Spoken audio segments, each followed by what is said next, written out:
Thank you. បន្ទាប់ពីបាតវ៉ាហើយនឹងមកអាខានេនាងក៏បានចូលឆ្កឹងនិយាយទៅគឺចូលកាំងប្រោយនាងក៏អីចេញទេដែលសក់នឹងគឺសខាសម្រាប់នាងមែនតើហើយសិស្សនៅកន្លែងហ្នឹងក៏បានថាអរ៉ាន់ម៉ាតារ៉ាន់ម៉ានឹងគឺជាមនុស្សកំហួរបាត់រ៉ាន់ម៉ាតាណាបាត់ហើយមីងកំពុងតែគ្នាសុកសុកនឹងបាត់តាណាបាត់តារ៉ាន់ម៉ាជាស្រីក៏បានប្រាប់ឲ្យពួកគេថាកុំតង់គិតពីរឿងហ្នឹងមកគេរឿងអាខានេហើយក៏បាននិយាយទៅកាន់អាខានេថាវានឹងគឺជាកំហុសរបស់គាត់ចឹងអាខានេវាយគាត់មកហើយរីយ៉ូហ្គានឹងគាត់ក៏បាននិយាយដែរថាវាក៏ជាកំហុសរបស់គាត់ដែរចឹងហើយឲ្យអាខានេដាក់គាត់ដែរមកដាក់ឲ្យខ្លាំងកុំបធូរដៃសោះហើយបន្ទាប់ពីអាខានេដាក់ម្នាក់ម្ដាយចឹងហើយរីយ៉ូហ្គាក៏បាននិយាយថាអាខានេនេះពិតជាមនុស្សស្រីត្រង់មែនឲ្យវាយមែនហើយនៅតាមផ្លូវដើរទៅផ្ទះវិញហ្នឹងអាខានេនេះដាក់មានអារម្មណ៍ក្នុងខ្លួនទេហើយនាងក៏បានបញ្ចេញកំហឹងរបស់នាងទៅនឹងបកគោភ្លើងមួយនេះដាក់ម្ដាយផ្លាត់កពុតខ្ទេចបន្ទាប់ពីវាយហើយហ្នឹងអាខានេនាងក៏បានឈឺជើងដោយសារតែនាងគឺបានរត់ដួលលោកនាងបាននិយាយថានាងប្រហែលជាទៅកន្លែង clinic របស់លោកគ្រូ Tofu ទៀតហើយយើងក៏បានឃើញរ៉ាន់ម៉ាក៏កំពុងតែតោងលើបកគោភ្លើងហ្នឹងហើយក៏បាននិយាយថាអាខានេនេះពិតជាខឹងខ្លាំងណាស់ផ្ដោតក្នុងបន្ទប់របស់នាងវិញអាខានេនេះកំពុងតែអង្គុយគិតតែឯងនៅពេលនាងកំពុងតែអង្គុយគិតសុកហ្នឹង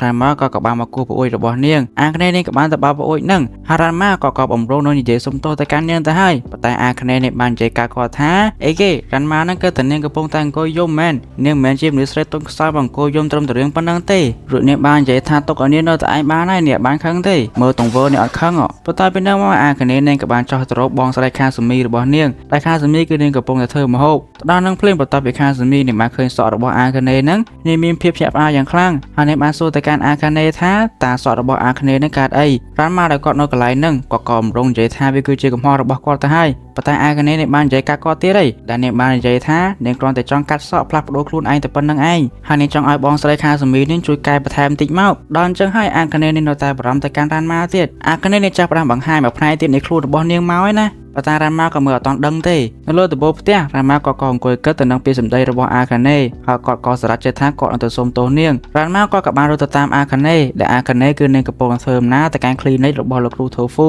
ទៅដល់នោះរ៉ាន់ម៉ាក៏មើលអាខានេអត់ចង់ស្គាល់ទេណាដោយសារតែអាខានេនៃកាត់សក់ខ្លីពេកហើយក៏និយាយសុំទោសទៅកាន់អាខានេនេះបានតបថានេះបានខឹងទេព្រោះឯនេះមានកម្រងកាត់សក់ខ្លីដដែលហ្នឹងហើយគុំមកធ្វើអញ្ចឹងនាងខ្លាចណារ៉ាន់ម៉ាណាចេះមកនិយាយសុំទោសអញ្ចឹងមិនយូរប្រហែលពួកគេក៏បានធ្វើដំណើរទៅដល់ clinic របស់លោកគ្រូ Tofu ទៅដល់នឹងលោកគ្រូ Tofu ក៏បាននិយាយទៅកាន់អាខានេថាអាខានេកាត់សក់ខ្លីទៀតណាហើយអាខានេនាងក៏បានសុំឲ្យលោកគ្រូ Tofu នឹងជួយមើលជើងនាងនៅក្នុងពេលហ្នឹងអាខានេនាងក៏បានឆ្លៀតសួរទៅកាន់គាត់ថាតើនាងកាត់សក់ខ្លីហ្នឹងស័ក្តិសមនឹងនាងអត់លោកគ្រូ Tofu ក៏បានតទៅវិញថាអាខានេកាត់សក់ខ្លីហ្នឹងខ្ជូតហើយក៏គិតថាសក់ខ្លីហ្នឹងគឺស័ក្តិសមទៅនឹងអាខានេជាងឮចឹងហើយអាខានេនាងក៏បានចាប់ដើមស្រក់ទឹកភ្នែកទួញយូរអូខេបើចង់សើចខ្ញុំរកបទសេតដាក់ឲ្យចាំផ្លែតហើយជាបានឃើញនៅអតីតកាលរបស់អាខានេដែលកាលពីនាងគឺនៅពីក្មេងហើយនៅពេលហ្នឹងអាខានេនេះបានដឹងថាលោកគ្រូ Tofu ដែលជាក្រាស់របស់នាងហ្នឹងគេបានរត់ស្រឡាញ់ទៅនឹងបងស្រីខាស៊ូមីរបស់នាងតែបងស្រីខាស៊ូមីរបស់នាងហ្នឹងគឺជាមនុស្សស្រីទន់ភ្លន់ហ្មងហើយនាងមានសក់វែងចឹងហើយអាខានេនេះចាប់ដើមមានគំនិតថាបើសិនជានាងដោះសក់វែងដែរហើយធ្វើអាកប្បកិរិយាទន់ភ្លន់ដូចជាបងស្រីរបស់នាងទៅនឹងលោកគ្រូ Tofu ហ្នឹងលោកគ្រូ Tofu ប្រហែលជាផ្ដោតចំណារអារម្មណ៍មកកាន់នាងដែរហើ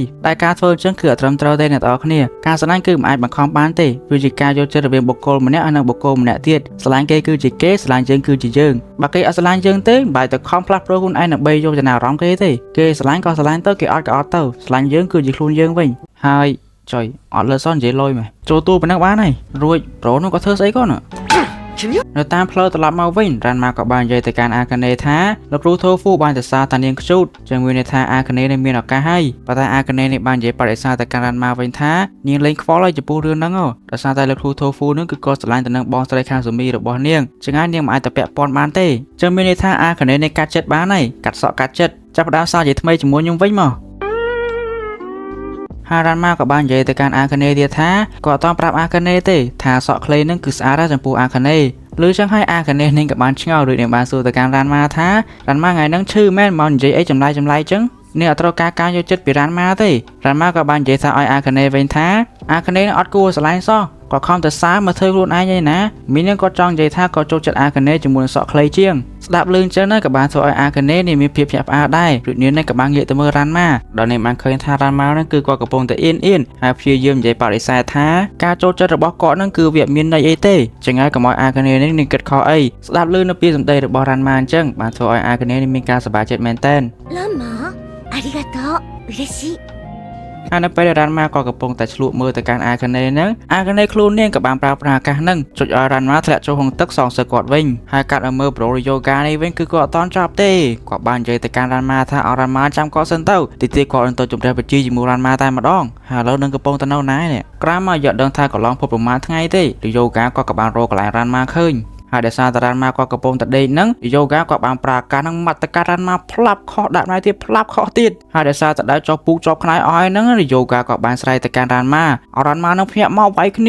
ាស្រែកតាំងកដៅយប់ហ្នឹងហ្មងហ្គេមម៉ាគាត់ក៏បានភ្ញាក់មកដាក់ពីអ្នកនឹងផ្លាប់ចាក់ទៅក្រៅអស់លីងរ៉ាន់ម៉ាដល់អញ្ចឹងទៅគឺគាត់សាមែនទេគាត់ក៏បានសួរទៅកាន់យូហ្គាថាគាត់បានធ្វើអីទៅលើយូហ្គាប្រាប់គាត់តិចមើលហើយយូហ្គាដល់អញ្ចឹងទៅគាត់ក៏យល់ព្រមប្រាប់ទៅកាន់រ៉ាន់ម៉ាថារឿងទាំងអស់នេះគឺមកពីរ៉ាន់ម៉ាដោយសាររ៉ាន់ម៉ាហ្នឹងគឺអត់ទៅយកព្រមវាយគ្នាជាមួយនឹងខ្លួនតាមពិតទៅមកយីខ្លួនឯងសោះហ្នឹងណាចាតាំងពីពេលហ្នឹងមករីយ៉ូហ្គាក៏ដើររករ៉ាន់ម៉ាពេញមកប្រទេសចិនហ្នឹងហ្មងលើចឹងហើយរ៉ាន់ម៉ាក៏បានយល់ថាអាប៉ែរីយ៉ូហ្គានេះគឺក៏បានធ្វើដំណើរទៅដល់ជូសេងខ្ជូដូចខ្លួនដែរគឺទៅដល់កន្លែងប្រាសាទហ្នឹងណាចឹងហើយបើសិនជាប៉ះទឹកទៅគឺប្រូហ្នឹងនឹងប្រែខ្លួនជាស្អីទេហើយដោយសារតែរីយ៉ូហ្គាក៏ស្រែកញ៉ៃពេកហ្នឹងក៏បានធ្វើឲ្យអាកាណេហើយនិងខាស៊ូមីហ្នឹងក៏បានភ្ញាក់ដែលអាកាណេនេះគិតថាចៅគឺចូលមកលួចអីចឹងហើយនាងក៏បំរុងនឹងចេញទៅបដៅចឹងណាប៉ុន្តែខាស៊ូមីនេះបានហាមឃាត់ថាអត់ទេធ្វើចឹងគ្រោះថ្នាក់ដាក់នេះវិញហើយនៅពេលដែលរ៉ាន់ម៉ានិងរីយ៉ូហ្គាកំពុងតែទាត់គ្នាម៉ាត់គ្នាហ្នឹងអាកាណេនេះបានគាត់លំដៃមីមកផ្លាប់កណ្ដាលក្បាលហ្មងខ្លួនរបស់រីយ៉ូហ្គាក៏ត្រូវបានប៉ះទឹកភ្លៀងហើយដោយសារតែមិនចោលគេឃើញទរងមួយទៀតរបស់ខ្លួនហ្នឹងគាត់ក៏បានរត់ចាក់ចេញទៅរ៉ាន់ម៉ាគាត់ក៏បានរត់ទៅតាមហើយមកដល់កន្លែងនេះហ្នឹងរ៉ាន់ម៉ាគាត់ក៏បានឃើញនៅសម្ភារៈរបស់រីយ៉ូហ្គារួចគាត់ហ្នឹងក៏បានងាកទៅក្រៅហើយគាត់បានឃើញសត្វឆ្កែមួយដែលគាត់គិតថាគឺជារីយ៉ូហ្គាប្រែរូបនឹងឯងកាត់មកកាន់អាកាណេវិញនាងក៏បានធ្វើដំណើរទៅកាន់បន្ទប់របស់នាងវិញទៅដល់នឹងភ្លៀងក៏មានសត្វអ្វីមួយបានហក់វាបហាទៅលើនាងអាកាណេនេះក៏បានទះអាសត្វហ្នឹងមកដៃផ្លាប់រួចនាងក៏បានរត់ទៅបើកភ្លើងទើបអាកាណេនេះបានដឹងថាវាគ្រាន់តែជាកូនជ្រូកខ្មៅមួយតែប៉ុណ្ណោះហើយកូនជ្រូកហ្នឹងគឺបានពាក់នៅកណ្ដាលរបស់រីយ៉ូហ្គាទៀតតាមពិតទៅអាសត្វជ្រូកនេះសោះឃើញតែកូនជ្រូកហ្នឹងអញ្ចឹងអាកាណេនេះក៏ណិតហើយអ្នកបាននិយាយឲ្យកូនជ្រូកហ្នឹងម្នេះផ្លាប់ទៀតឡើយម្នេះអាកាណេនេះបានឃើញឲ្យកូនជ្រូកហ្នឹងវាពោក្បាលហើយនាងថាណាគេក៏ប្រេផ្សៃម្លេះព្រោះកូនជ្រូកមួយសោះហ្នឹងក៏មិនលើកលែងឲ្យដែរអាកាណេនេះក៏បានចោះទៅក្រៅដើម្បីទៅរកប្រេងកន្លែងមកលាបឲ្យអញ្ចឹងណាដល់នោះនាងក៏បានឃើញរ៉ាន់ម៉ាហើយនឹងសត្វឆ្កែដែលគាត់បានឃើញតាមផ្លូវវិញហ្នឹងរ៉ាន់ម៉ាគាត់ក៏បានយកមកដែរដែលគាត់គិតថាគឺរីយ៉ូហ្គាហ្នឹងណាហើយរីយ៉ូហ្គាជាជ្រូកបន្ទាប់ពីគាត់បានឃើញរ៉ាន់ម៉ាហ្នឹងគាត់ក៏បានចាប់ដើមពុះកូនជ្រោចង់ទៅវាយគ្នាមួយរ៉ាន់ម៉ាទៀតចាំតិចមើលចាំនាងយកប្រេងកន្លែងមកលាបឲ្យរ៉ាន់ម៉ាដោយសារតែឃើញអាកូនជ្រូកនឹងវាចម្លែកអញ្ចឹងគាត់ក៏បានចាប់ឲ្យមើលហើយក៏បាននិយាយថាអាជ្រូកនេះឈ្មោលហ្នឹងរីយ៉ូហ្គាដល់គេបំពេញលើខ្លួនឯងអញ្ចឹងគាត់ក៏បានខោកញ្ញោរ៉ាន់ម៉ាផ្លក់មិនចាប់បោះគេមកមើលអញ្ចឹងហើយកំឡុងពេលដែលអាកាណេនឹងកំពុងតែលាបប្រេងកន្លាទៅឲ្យរីយ៉ូហ្គាហ្នឹងនាងក៏បានសួរទៅកាន់រ៉ាន់ម៉ាថាឆ្កែហ្នឹងគឺជារបស់ណាគេរ៉ាន់ម៉ាគាត់ក៏បានងាកទៅនិយាយជាមួយនឹងសត្វឆ្កែហ្នឹងថាអត់អីទេរីយ៉ូហ្គារឿងសម្ងាត់របស់ឯងគឺមានសុវត្ថិភាពហើយជាមួយនឹងយើងសាហ្មងហើយបន្ទាប់ពីអង្គុយមើលមកសន្ទួទៅអាកាណេនឹងបានដឹងថាសត្វឆ្កែនេះគឺជាសត្វឆ្កែអ្នកជិតខាងរបស់នាងហ្នឹងលឺអញ្ចឹងរ៉ាន់ម៉ាគាត់ក៏បានឆ្ងល់ហើយដើម្បីឲ្យច្បាស់ហ្នឹងរ៉ាន់ម៉ាគាត់ក៏បានយកទឹកក្តៅមកចាក់លើអាសត្វឆ្កែហ្នឹងបន្ទាប់ពីបានចាក់អស់ទឹកហើយអាសត្វឆ្កែហ្នឹងវាបានប្រែរូបសោះឃើញអញ្ចឹងរ៉ាន់ម៉ាគាត់ខកចិត្តមិនស្ទើរទេអាខំអង្គុយនិយាយមួយថ្ងៃតែពិតឆ្កែគេសោះរ៉ាន់ម៉ាក៏បំរុងនៅទងុយទឹកដោយសារតែគាត់បានជោគទឹកភ្លៀងតែមានអីពេលនឹងរីយ៉ូហ្គាក៏បានផ្ដាសាយអាកាណេឃើញអញ្ចឹងនេះបានឲ្យរ៉ាន់ម៉ាយករីយ៉ូហ្គាទៅត្រាំទឹកផងដល់ក្នុងបន្ទប់ទឹកនឹងភ្លាមរ៉ាន់ម៉ាគាត់ក៏បានចាប់រីយ៉ូហ្គាជំងឺទឹកយកហ្មងណារីយ៉ូហ្គាក៏បានម៉ាត់ទៅកាន់រ៉ាន់ម៉ាម្ដាយមុនពេលប្រាប់ទៅកាន់គាត់ថារ៉ាន់ម៉ាហ្នឹងហើយគឺជាមូលហេតុដែលធ្វើឲ្យគាត់ផ្លាស់ប្ដូរឋានៈនេះគាត់បានដើររករ៉ាន់ម៉ារហូតទៅដល់ភ្នំចម្លែកមួយគឺជាភ្នំជូសេងខ្ជូហ្នឹងហើយនៅគណៈហ្នឹងគឺមានសត្វខ្លាឃ្មុំមួយហើយនឹងក្មេងស្រីម្នាក់ហ្នឹងគឺកំពុងតែដេញវាយគ្នាក្មេងស្រីចម្លែកម្នាក់នោះក៏បានវាយគាត់ម្ដាយធ្វើឲ្យគាត់ធ្លាក់ទៅលើជ្រោះហ្នឹងមកចូលថ្មប្លុកទឹកប្រាសាគេហ្នឹងហើយខ្លួនប្រាណរបស់គាត់ហ្នឹងក៏បានចាប់ផ្ដើមប្រែកាយហើយមានប្រែកាយជាសត្វធំអីជាកូនជ្រូកមួយយ៉ាងតូចហ្គេនម៉ាបន្ទាប់បានឃើញអញ្ចឹងគាត់បានគិតអីច្រើនទេគាត់ក៏បានយករីយ៉ូហ្គាទៅសលៀងកបិតដាំភ្លើងដុតទឹកហើយចុយស្អីដាំភ្លើងដុតទឹកហើយពូដែលមើលថានៅកន្លែងហ្នឹងគាត់ក៏បានធ្លាក់រីយ៉ូហ្គាទៅក្នុងអាទឹកដែលកំពុងតែពុះហ្នឹងឆ្លងកាត់បបិសោតប៊ីស្លាប់ប៊ីរូអញ្ចឹងហើយមកត្រូវបដាសាទៀតណាមិនខឹងលឿនអញ្ចឹងរ៉ាន់ម៉ាក៏បាននិយាយទៅកាន់រីយ៉ូហ្គាវិញថាល្មិចហ្នឹងអាសត្វខ្លាឃ្មុំហើយនឹងក្មេងស្រីម្នាក់នោះទេដែលបានធ្វើឲ្យរីយ៉ូហ្គាធ្លាក់ចូលក្នុងអាទឹកបដាសាហ្នឹងហើយមិនបានជាមរោរឿងគាត់វិញរឿងខុសមនុស្សហើយសត្វខ្លាឃ្មុំហើយនឹងក្មេងស្រីហ្នឹងហើយដឹងអញ្ចឹងភ្លាមបានធ្វើឲ្យរីយ៉ូហ្គាក៏កាន់តែខឹងទៅលើរ៉ាន់ម៉ាទៀតហើយរីយ៉ូហ្គាក៏បានទៅបន្តជាមួយនឹងរ៉ាន់ម៉ាហើយគេធ្វើអីហ្នឹង រានម៉ាក៏ស្ទុះទៅជួយទឹកប្រែរូបរីយ៉ូហ្គាខ្លាចជាសត្វវិញហើយរីយ៉ូហ្គាទៅបីខ្លាចជាសត្វហ្នឹងក៏គាត់ហក់ទៅខាងរានម៉ាបន្ថែមទៀតដល់អញ្ចឹងទៅរានម៉ាក៏ទ្រាំលេងបានហើយទាញឆ្នាំងនេះមកដេញគុកក្បាលប្រោយរីយ៉ូហ្គាក៏បានរត់ទៅក្រោយអាខាណេឃើញអញ្ចឹងរានម៉ាបានថាឲ្យរីយ៉ូហ្គាគឺជាមនុស្សកំសាករត់ទៅក្រោយមនុស្សស្រីឯណាលើពាក្យសម្ដីរបស់រានម៉ាអញ្ចឹងបានធ្វើឲ្យរីយ៉ូហ្គាក៏ចិត្តក្តៅជំរុញឲ្យចិត្តឆាវហក់ទៅខាងរានម៉ាទៀតមានអីរ៉ាម៉ាដើមដើរទៀតផ្លាប់ឲ្យខាំហើយមុនពេលរានម៉ាបានមកទៅកាន់រីយ៉ូហ្គាទៀតហ្នឹងអាខាណេនេះក៏បានមកជួយតន់ដោយចាប់